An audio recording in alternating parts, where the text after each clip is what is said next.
안녕하십니까. 네, 11번가 직원연대 예명학 위원장입니다. 오늘 4회차 이제 방송입니다. 오늘 4회차 방송이고, 포괄임금제에 대해서 좀 얘기를 한번 해보려고 해요. 포괄임금제는 일단 시사상식 사전에는 이렇게 나와 있죠. 시간 외 근로 등에 대한 수당을 급여에 포함시켜 일괄 지급하는 임금제도라고 합니다. 연봉이 1억이다, 계약을 했다. 근데 그 외에 뭐 이런 수당이나 이런 것들이 추가적으로 붙지 않는다라고 하면 그걸 포괄임금제라고도 볼 수 있겠죠. 제가 택시를 예를 한번 들어볼게요. 택시를 타면 이제 저희가 미터를 끊잖아요. 택시 기사가. 근데 우리가 이제 장거리를 가요. 장거리. 만약에 서울에서 인천까지 간다? 근데 얼마가 나올지 모릅니다. 모르다 보니까 택시 기사와 합의를 하게 되죠.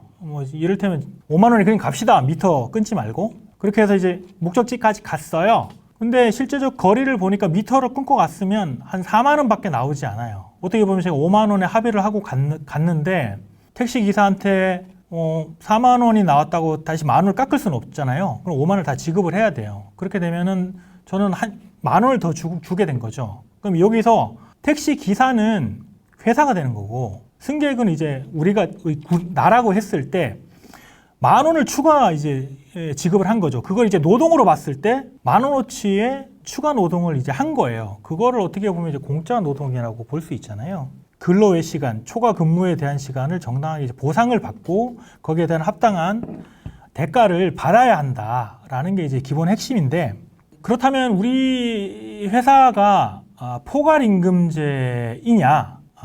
엄밀히 본다면은 포괄임금제는 아니에요. 왜 그러냐?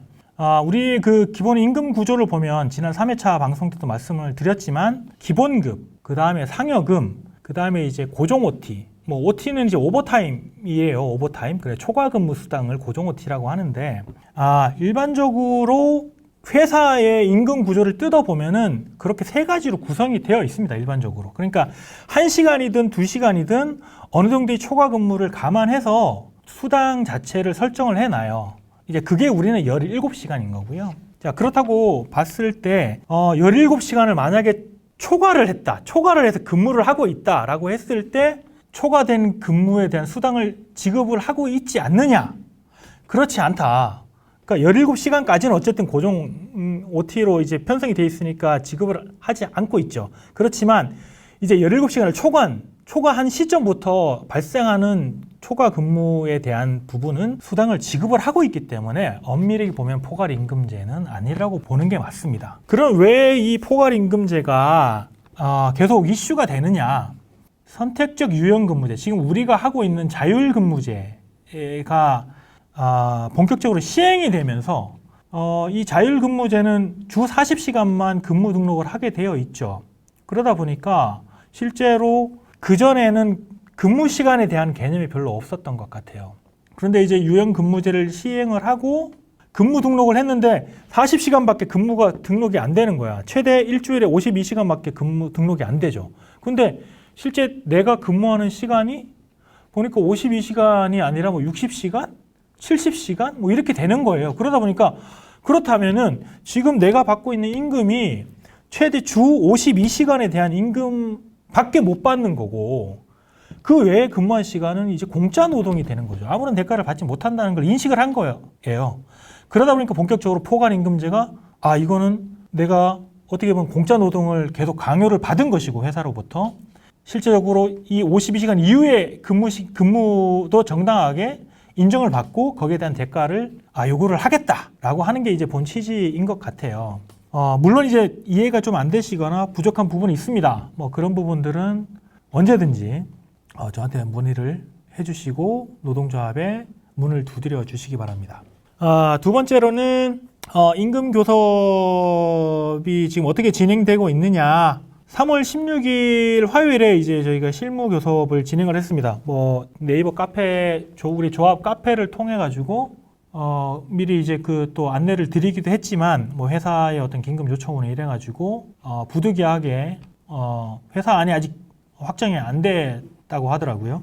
굉장히 유감이었습니다. 굉장히 유감이었고, 어쨌든 지금 4월 1일 1차 본교섭 일정이 연기됐습니다. 그때 이제 회사 안이 나올 텐데, 물론 그 전주에 이제 회사 안을 받아서 저희도 이제 그걸 검토를 하고 이제 협상 전략을 또 짜야 되겠죠. 뭐 그런 시간적인 부분들을 이제 감안을 하다 보니까 이제 4월 1일로 이제 합의를 하게 됐습니다. 이제 그 부분은 이제 좀 알아주시고, 임금 인상을 하고 있는 리스트들을 쭉 봤을 때 저기 카카오하고 네이버가 원래 이제 작년 말에 올해 이제 연봉에 대한 임금을 노사 합의로 해서 약 6에서 7% 정도 그렇게 해가지고 노사 합의를 했어요. 우리의 요구 인상안도 6.5% 정도의 인상 요구안입니다. 뭐 사실 그런 그러니까 저는 이제 우리 커머스 업계를 봤죠. 게임 업계보다는 연말에 그렇게 합의를 했음에도 불구하고 요즘 지금 굉장히 보이스들이 많이 나오고 있다고 하더라고요. 카카오도 그렇고 네이버도 그렇고. 네이버 같은 경우는 네이버는 이해진 의장이 이제 나서서 또 그런 얘기를 했죠. 지금은 보상이 중요한 게 아니라 회사의 성장이 중요하다 이런 얘기를 했다고 하는데, 그건 외부의 얘기니까 그렇다 치고, 가장 중요한 거는 우리가 일하고 있는 노동의 정당한 대가를 제대로 요구하고 받는 게 중요하다. 물론 회사의 상황이나 이런 것들도 고려하지 않을 수는 없겠으나 어쨌든 회사가 성장하기 위해서는 당연히 우리 구성원들이 필요하고 인재가 필요하고, 그 인재를 잡을 수 있는 뭔가를 제시를 해줘야 되는 게 그건 회사의 의무이죠. 우리는 또 구체화해서 요구를 하는 게 맞는 것이고, 그래서 임금 교섭을 최대한 빨리 좀 진행을 하겠다는 의지는 있습니다. 회사도 그렇고 저희도 그렇고. 왜냐하면 길게 지연되면 지연될수록 그런 부담은 오롯이 조합과 회사가 져야 되는 부분이기 때문이죠. 그래서 변동되는 이슈나 정보라든가 이런 것들은 수시로 조합 게시판 혹은 영상을 통해서 공유를 드릴 테니까 잘 참고해 주시기 바랍니다. 네, 마지막으로 노동조합을 위해서 좀 일을 해줄 수 있는 분들을 모집을 하고 있습니다. 조합원 규모를 봤을 때 저희 규약을 보면은 지금 한 20명 정도의 대의원이 필요해요. 그런데 이제 지난 2월에 10명 정도가 선출이 됐고요. 앞으로 이제 한 10분 정도를 더 모셔야 됩니다, 대의원을. 그래서 4월 달에 추가 대의원 선출 공고를 할 거고요. 개인적으로 목소리를 내는 것이 아니라 정말 조합을 대표해서, 아니면 조합의 조합원들을 대표해서 목소리를 내줄 수 있는 그런 분들은 4월 달에 대의원을 꼭 좀 지원을 좀 부탁을 드리고요.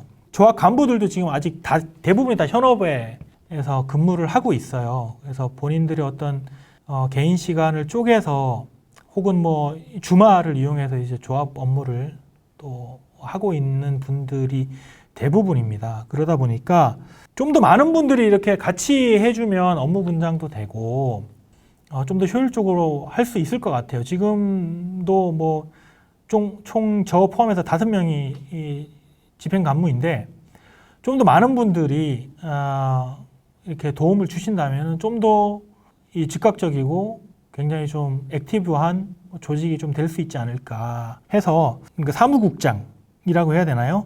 이 조합 운영에 대한 실무를 담당을 해주실 분을 모시고 있습니다. 우리 11번가를 위해서, 우리 11번가 조합원들을 위해서 어느 정도 좀 이렇게 재능을 좀 보태 주십사 하고 이 영상을 통해서 제가 리크루팅을 좀 요청을 드린 거니까요. 많이들 좀 문을 좀 두드려 주셨으면 좋겠습니다. 네, 오늘 4회차 방송은 요 3가지 말씀을 드린 걸로 마무리를 하겠습니다. 이상으로 마치겠습니다. 감사합니다.